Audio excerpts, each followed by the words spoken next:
এই মুহূর্তে পাকিস্তানের সমর ভান্ডারে থাকা সবচেয়ে আকর্ষণীয় যুদ্ধ বিমান JF-17 থান্ডার বেশ কয়েক বছর ধরে ইসলামাবাদ তাদের তৈরি অত্যাধুনিক এই যুদ্ধ বিমান বিদেশে বিক্রি এবং এর প্রচারণা করে আসছে।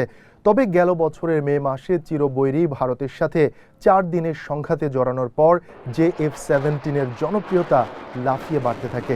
ওই সংঘাতে দারুণ নৈপুণ্য দেখায় যুদ্ধ বিমানটি। কাতার ভিত্তিক সংবাদ মাধ্যম আল জাজিরার এক প্রতিবেদনে বলা হয়, ভারত পাকিস্তান সংঘাতের পর বিশ্বজুড়ে এই যুদ্ধ বিমানের ব্যাপক চাহিদা তৈরি হয়েছে। আগে থেকে ককেশাস অঞ্চলের দেশ আজারবাইজান, পশ্চিম আফ্রিকার শক্তিশালী দেশ নাইজেরিয়া এবং দক্ষিণ এশিয়ার দেশ মিয়ানমার পাকিস্তানের তৈরি এই যুদ্ধ বিমান ব্যবহার করে আসছে।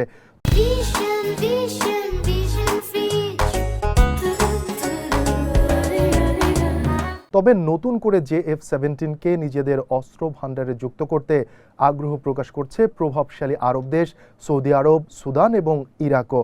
আরব অঞ্চলের বাইরে এশিয়ার 2টি দেশ ইন্দোনেশিয়া এবং বাংলাদেশও পাকিস্তানের এই যুদ্ধ বিমান নিজেদের বহরে যুক্ত করার আগ্রহ দেখাচ্ছে বলে ওই প্রতিবেদনে উল্লেখ করা হয়েছে।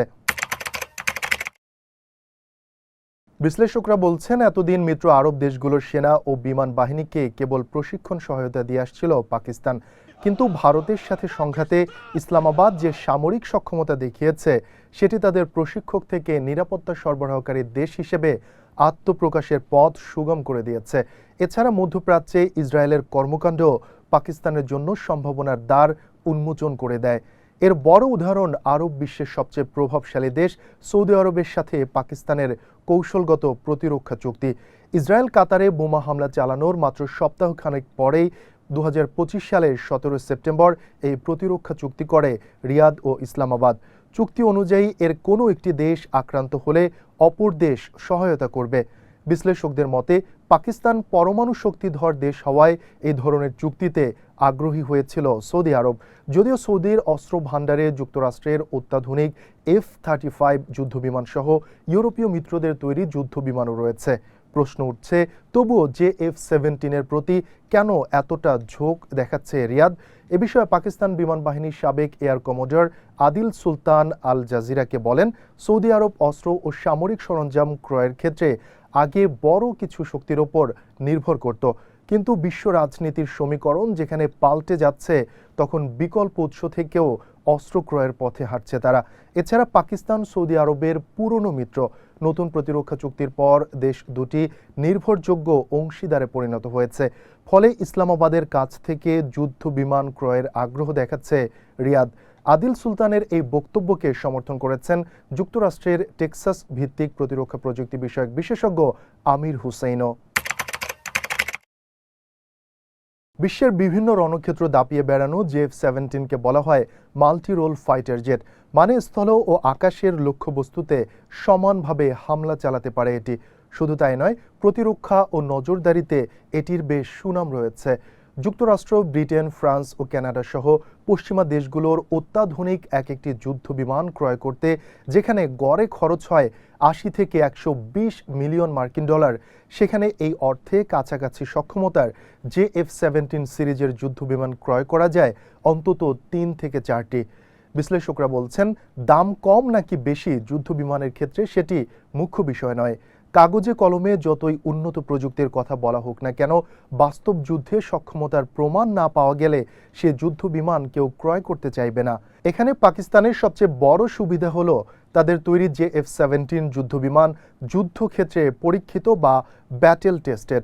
ফলে বিভিন্ন দেশ এই সমরাস্ত্রকে তাদের সমর ভান্ডারে যুক্ত করতে চাইছে। JF-17 যুদ্ধ বিমান চীন ও পাকিস্তানের যৌথ উদ্যোগে নির্মিত। বিমানের 42% চীনে এবং 58% নির্মিত হয় পাকিস্তানে। আল জাজিরা জানায়, বিশ্বের কতটি দেশের সাথে এই যুদ্ধ বিমান বিক্রির আলোচনা চলছে তা জানতে পাকিস্তান সেনাবাহিনীর অফিসিয়াল মিডিয়া ও জনসংযোগ বিভাগ ISPR-কে প্রশ্ন পাঠিয়েছে তারা, কিন্তু ISPR-এর পক্ষ থেকে কোনো রেসপন্স করা হয়নি।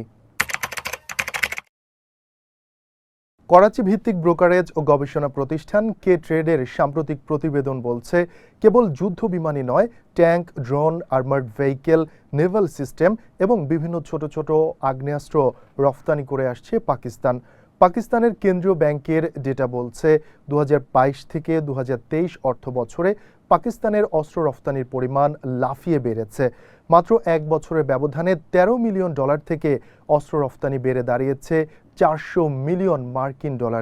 যদিও বিশ্লেষকরা বলছেন গোপনে ইউক্রেনে অস্ত্র রফতানির কারণে এই উল্লম্ফন, তবে বরাবরই ইউক্রেনে অস্ত্র রফতানির বিষয়টি অস্বীকার করে আসছে ইসলামাবাদ।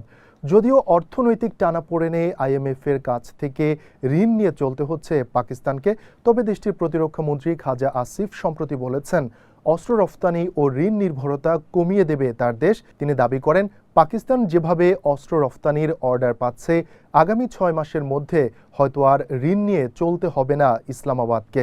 তবে স্বাধীন গবেষণা প্রতিষ্ঠান Stockholm international piece research institute জানিয়েছে পাকিস্তান এখনও বিশ্বের শীর্ষ অস্ত্র আমদানিকারক দেশগুলোর একটি।